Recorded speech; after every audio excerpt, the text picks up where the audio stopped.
사랑하는 성도님들, 만약에 여러분이 어떤 중요한 일을 앞두고 있다면 가장 먼저 무엇을 준비하시겠습니까? 만약에 시험을 앞둔 학생은 뭘 준비하겠죠? 공부 준비하시죠. 네, 공부를 준비하실 거고요. 네, 사업을 시작하는 사람은 어떤 계획을 세우고 자금을 준비할 겁니다. 또 중요한 일을 맡은 사람은 이 부족한 부분을 채우면서 자신을 준비할 것이지요. 누구나 가장 중요한 일을 먼저 준비하는 것은 너무나 당연한 일이에요. 그런데 하나님께서 준비시키는 방식은 우리의 생각과 다를 때가 있다는 거예요. 우리는 문제가 생기면 먼저 상황이 바뀌기를 원하죠. 닫힌 문이 열리길 원하고 어려움이 빨리 지나가기를 기도하죠. 그러나 하나님께서는 문제를 해결하시기 전에 먼저 사람을 준비시키실 때가 있다는 거예요. 길을 열기 전에 우리의 믿음을 세우시고 환경을 바꾸기 전에 우리의 마음을 다루신다는 것이죠. 바로 오늘 본문이 그 말씀을 하고 있습니다. 이스라엘은 40년의 광야 생활을 마치고 드디어 약속의 땅에 들어왔어요. 바로 요단강을 기적적으로 건넜죠. 그 소식을 이 가나안 왕들은 듣고 모두 두려워했다라고 말씀하고 있죠. 사람의 눈으로 보면 지금이야말로 적기예요. 바로 전쟁의 적기죠. 그들을 공격해서 이 가나안 땅을 정복할 적기일 것이 분명할 것이에요. 그런데 하나님께서는 예상과 전혀 다른 명령을 하고 계신데요. 여리고를 공격하라가 아니라 부싯돌 칼을 만들어 할례를 행하라 라고 말씀하고 계세요. 왜 하나님께서는 전쟁보다 할례를 먼저 행하라 명령하셨을까요? 오늘 말씀을 통해서 하나님께서 여리고보다 먼저 준비시키기 원하셨던 것이 무엇이고, 그리고 오늘 우리에게도 하나님께서 무엇을 먼저 준비시키시기를 원하시는지를 함께 살펴보고자 합니다. 하나님께서는 창세기 17장에서 이 아브라함과 언약을 맺으시면서 할례를 명하셨죠. 할례는 단순히 몸에 행하는 의식이 아니었어요. 바로 하나님께 속한 백성이라는 사실을 눈에 보이도록 나타내는 언약의 표시였다는 거지요. 다시 말해서 우리는 하나님의 백성입니다 라는 것을, 그 정체성을 나타내는 표시였다는 거예요. 그런데 여호수아 5장 4절에서 5절의 말씀을 보면 애굽에서 나온 제1세대는 할례를 받았지만 광야에서 난 자들은 할례를 받지 못했다라고 말씀하고 있거든요. 왜 그들은 광야길에서 할례를 행하지 못했을까요? 우리 6절을 한번 보도록 하겠습니다.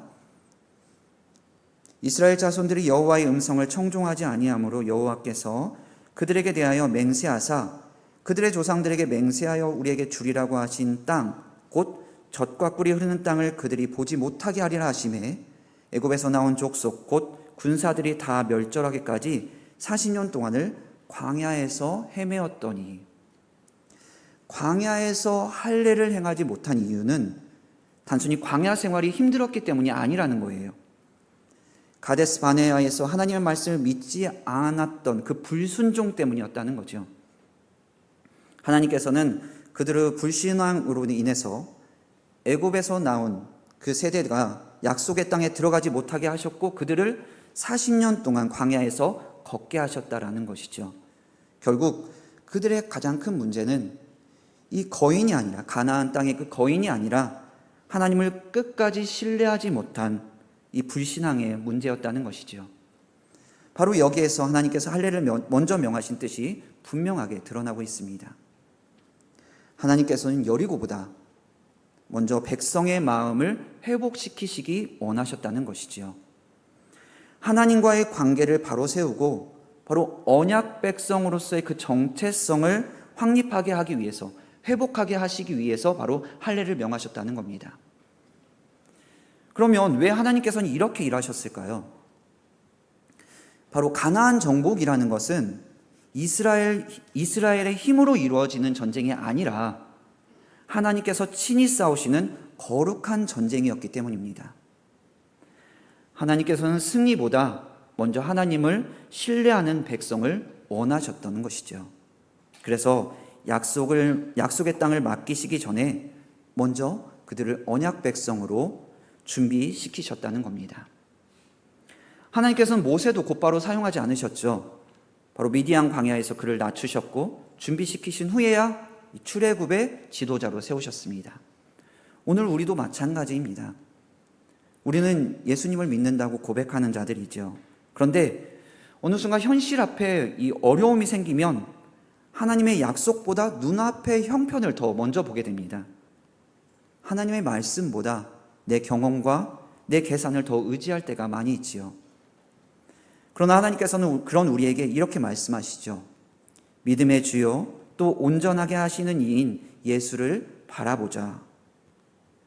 하나님께서는 우리가 예수님을 바라보며 살아가도록 우리의 믿음을 세워 가신다는 겁니다. 그래서 하나님께서는 때로는 우리에게 기다리게 하시고 낮추시기도 하시고 때로는 연단하시죠. 그 시간은 우리를 괴롭게 하시기 위해서 우리에게 주시는 시간이 아니라는 겁니다. 바로 하나님만 의지하는 믿음의 백성으로 세우시는 은혜의 시간이라는 것이지요. 하나님께서는 환경보다 먼저 우리의 믿음을 준비시키십니다.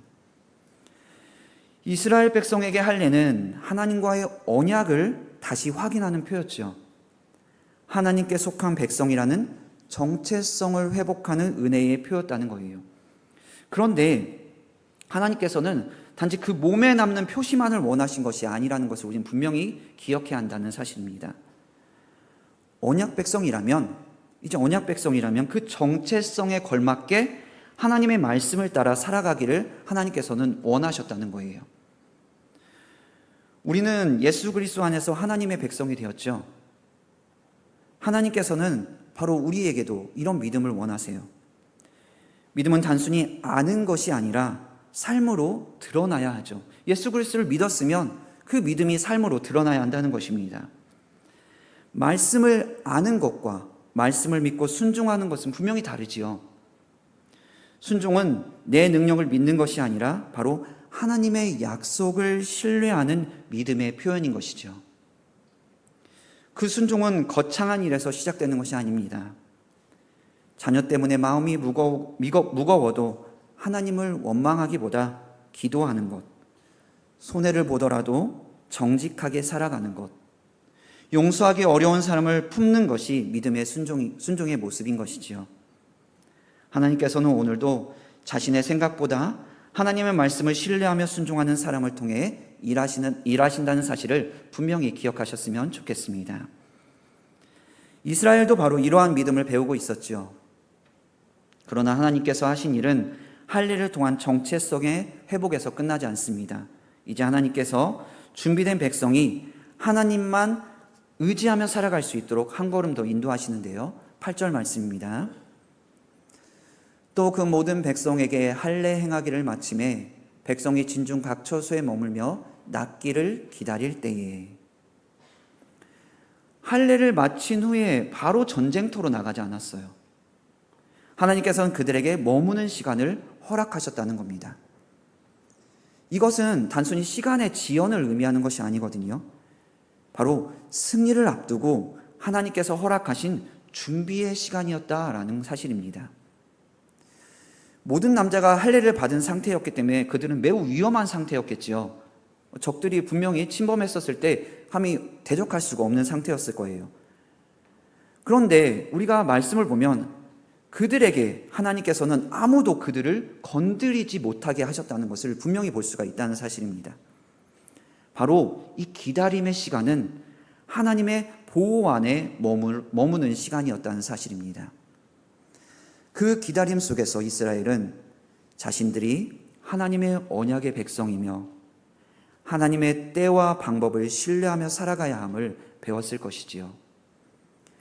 하나님께서는 몸을 회복시키실 뿐만 아니라 바로 믿음도 준비시키셨다는 사실입니다. 오늘 우리도 마찬가지입니다. 우리는 빨리 결과를 보고 싶어하는 사람들입니다. 기도가 속히 응답되었으면 좋겠고 문제가 빨리 해결되었으면 좋겠습니다. 그러나 하나님께서는 그런 우리를 기다리게 하실 때가 많이 있지요.